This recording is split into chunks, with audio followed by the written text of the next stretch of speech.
channel, make sure you go ahead and hit that subscribe button. I'm sure you saw today's topic and what we're going to be talking about. Some deep, serious stuff. And with us, we have my cousin Todd coming in from New York City. New York City! We actually did grow up in the same small town together. He just moved up there. How long you been up there now? Since 2007. Oh, okay. So when I Yeah, graduated, long time. Yeah. So would you call yourself a New Yorker now? You know, I'm kind of like a country New Yorker. Like, I'm a New Yorker, but I'm still a little bit country. Oh. I'll always be a country bumpkin, but just a little city influence.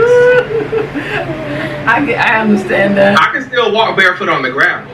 Oh, okay. Okay. But now I just snatch your ass up when you get up, you know. Gotcha. So like I was saying, today's topic is about coming out and suicide prevention. So me growing up, I graduated in 04. Todd was right behind me with 05. I can't really say there was too many people that was out and about gay in high school. Would you say that? No, not out and about. Not that I can think of. I mean, no, not openly. Yeah. Like Cole's situation on the other hand. When did you come out, Cole? It was, well, I graduated in 07, but I came out in 05. Like 04, 05. But like it seemed that school-wise, like if you talk about school and like peers, it was accepting, and there were several people that were known to be gay or bisexual, whatever, and it was like nobody said anything. Like if they did, they didn't say it to your face. You know, but I will say, guy versus girl, like lesbian versus gay, I mean, that was totally different. I felt like guys got more of a bashing, which is how it always is, unfortunately, than lesbians, because, you know, A bashing. or like they weren't accepting of gay guys. Oh. They didn't care about lesbians. Gotcha. Of course not. That's Right? They want to join the party. Exactly. That's what they're thinking, I'm sure. So Todd was saying earlier before we even started, you said there was some down low people. Yeah. Yes. I think every high school class is going to have, you know, some people who are not out, who are down low, who are, you know, really in hiding, as I think we all are at some point. But some of those people are still in hiding, married and so forth. Oh, well, yeah, you got a point on that. So, but yeah, and they make it hard for people who actually do come out and, you know, live our lives as openly gay individuals. You know, when you do look back on those high school days, thinking to yourself, well, this person, you know, was doing a whole lot as far as gay bashing, number one, and then being down low at the same time, and then being horrible, mean, and all of that while still doing the same thing that I'm doing, but just underneath the carpet, or in our case, underneath the tractor. Underneath the tractor. Yeah, yes, we are from very small towns. In fact, it's off subject. I remember one of my teachers asking us, are we going to the black prom or the white prom? And I was like, oh yes, I remember that. Like, it's crazy to think about, but actually from the late 80s to the early 90s, our town had a separate prom. There was two proms. There was a black prom and a white prom. So like, that's where we're coming from. Just want to fill y'all in on that. Like, that's the town deep South Georgia mentality. And yes, one prom had Coca-Cola sodas and the other one had Sam's Club sodas. Yes. Again, I'm 04, he's 05, and Cole's 07. So I mean, that's not much of a gap. Yeah, and mine wasn't like that at all. I'm going to say, you know, as far as bullying wise and being gay wise too, those two communities in our small town are very still split, because, you know, there was one openly gay white guy that I can think of that everybody knew was gay, who was in band, and he never hid it. And banned. So, but he was, accepted with open arms over there on that side of the aisle. Oh, okay, now I know you're talking about. Yeah, okay. You know who I'm talking Yeah, about. I know you're talking about now. For security reasons and for privacy reasons, I don't want to say a name, but I'll just say CP. Okay.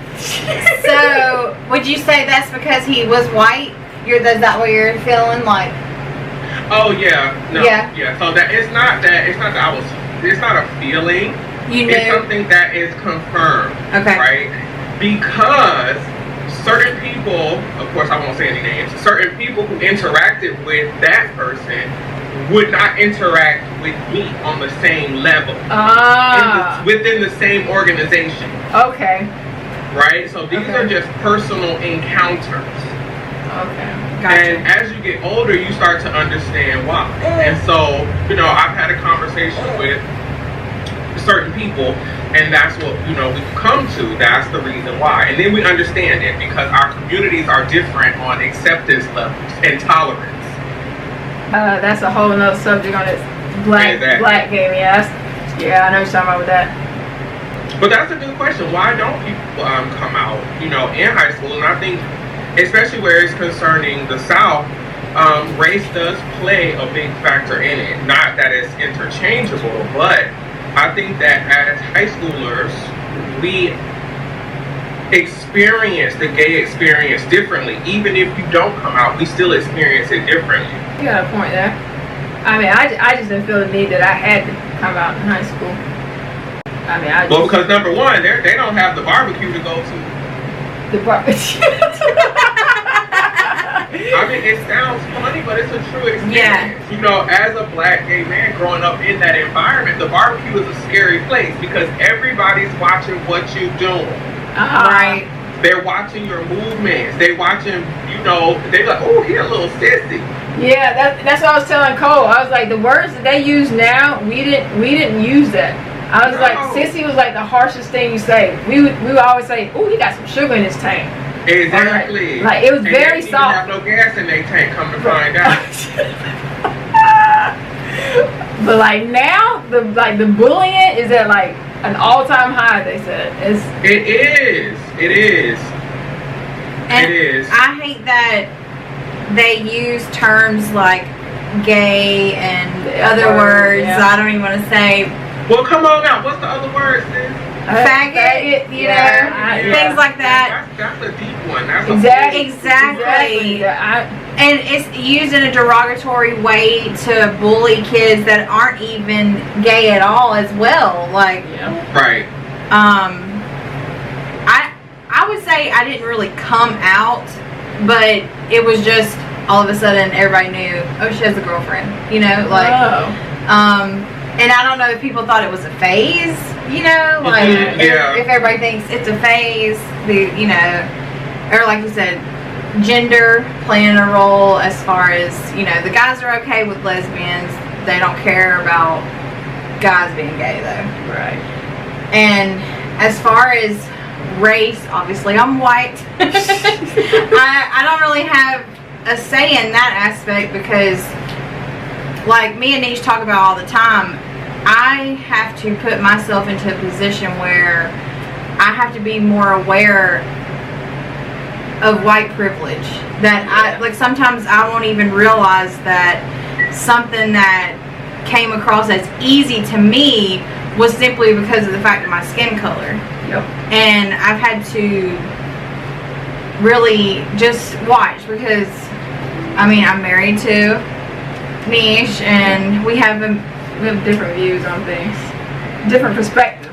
So yeah, we're both. Yeah, and the fact that you're coming to the table and being included in the conversation on just that aspect is amazing because not everybody wants to understand. They just want to take advantage of the privilege and not understand. Right. I think that white privilege plays a factor in a lot of different things, especially as it pertains to the gay experience, because I've experienced it, the good side and the bad side. Like, of course, I have Caucasian friends that will go to bat with me, jump off a bridge with me, die with me, eat pig feet with me and everything. And then, there are certain friends that will bail on you and pull a white privilege card. It has happened in real life. Right. and you know, you move on. But it's alive and real, and we do not experience the same, especially women and men. We don't experience the gay life together. Right. We don't experience it the same. Nope. Exactly. Yep. Totally agree. And that's a big issue as well. Even in high school, we often wonder, why are lesbians more widely accepted in the teen phase of life than gay men are? Because of the inside conversation at home.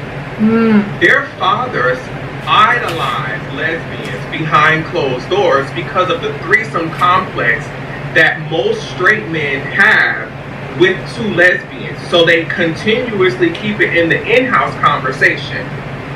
Yeah. Right? And it continues on through generation and generation. I've been sitting around at a bar, you know, with straight guys, and a lesbian walks by and they're like, "Woo, where's her girlfriend? We'd sure like to screw her." You're thinking, you nasty.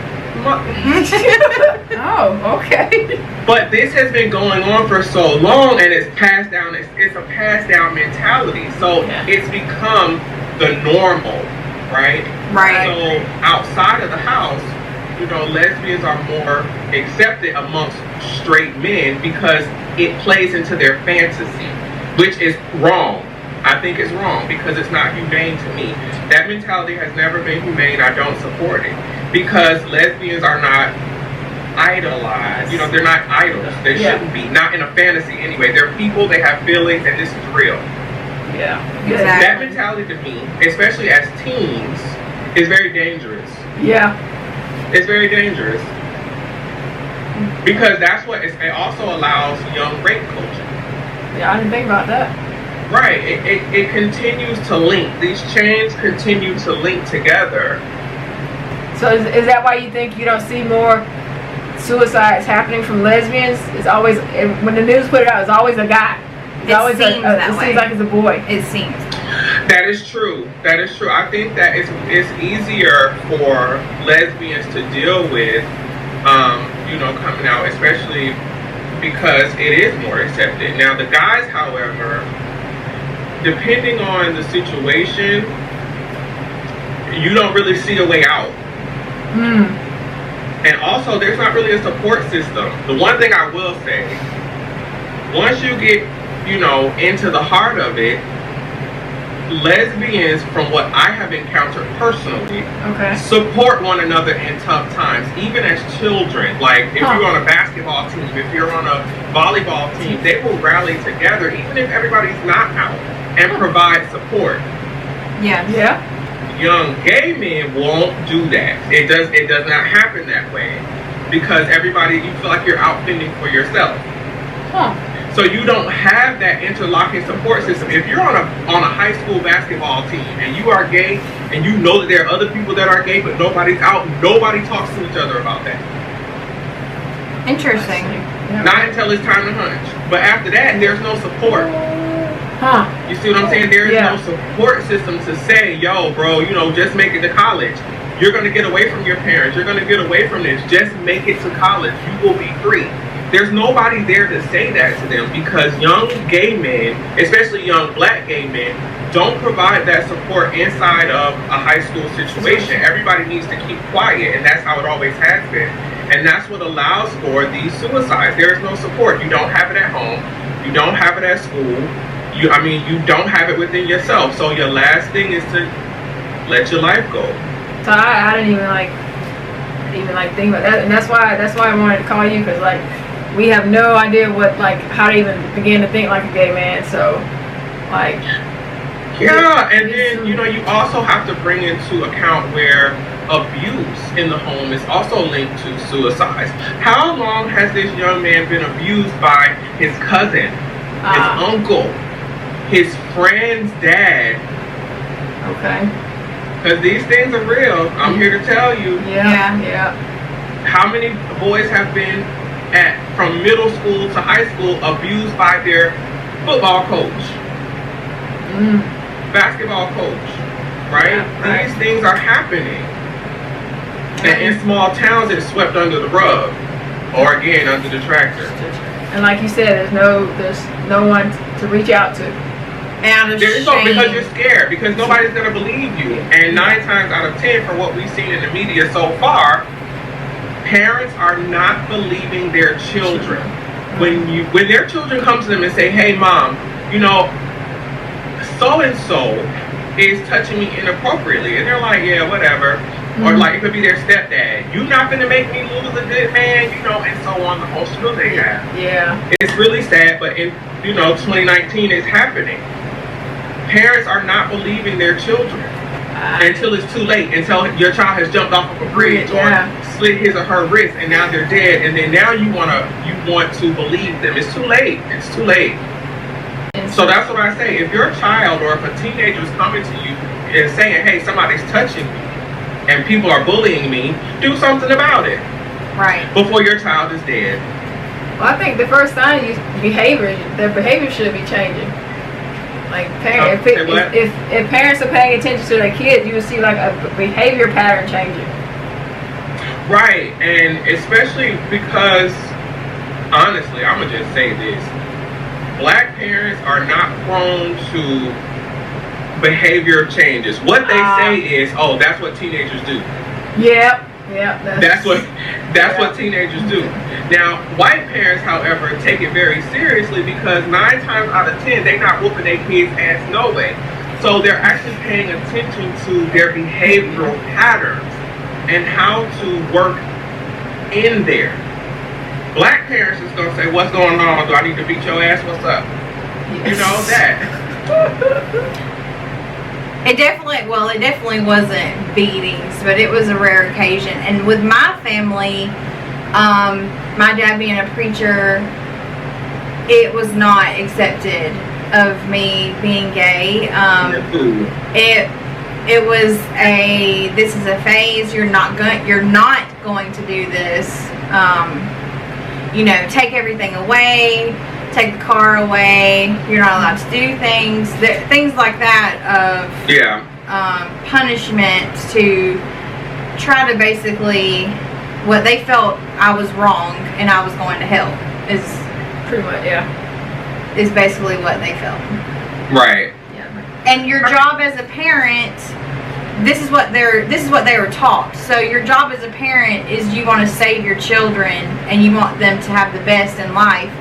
And so if you feel like someone who is gay is going to hell and your child comes to you and says that they are gay, I feel that at that point it is your duty, if you believe differently, to try to open yourself up and evaluate the situation and see if you may be wrong or if your thoughts may be wrong versus just telling your child they're going to hell. Right, because that's what they learn. And I mean that's a great point to make, and that has been brought up several times and time again. However, what happens is if they open themselves up, it diminishes their credibility in the pulpit, because if I'm accepting what you're doing, I can't go out and tell other people that it's not okay for them to do it as well. Right. Yep. So what they'd rather do is stick to what they're doing, their beliefs and the faith, and outcast you, which I feel is harmful. Yeah. And thankfully they didn't do that. Right. For me, I've lived a very blessed life. I mean, there are times where obviously I felt upset or hurt by things with my family, but as far as what other people have to go through, I did not. I never got disowned. It wasn't. They've always been a part of our lives. Right. It's never been as bad as it has been for some people. That would cause them to want to take their lives. Yeah. Right, and I know someone who took their life, and I was young. I just moved to New York City, meeting people. And, his parents did disown him. And, he overdosed. Sadly. And his life just spiraled out of control because he didn't feel like he had anyone or anything to turn to because his parents were his life. They put him out of the house. And so, New York City he came, and it killed him.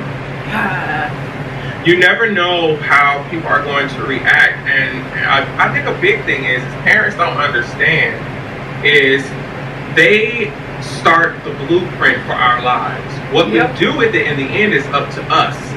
But it has to start somewhere. Everything that we take with us is learned or taught, because we come in this world knowing absolutely nothing. We don't know a definite language. We don't know who is who. We only know smells. So when you are born, you can only smell. You know who your mother is by smell. Everything else after that is taught. So who's teaching what, and you know, what are you supposed to adhere to? We don't know, especially as teenagers. So how are you supposed to come out in an environment that is aggressive? How are you supposed to come out in an environment that is dangerous emotionally, dangerous physically,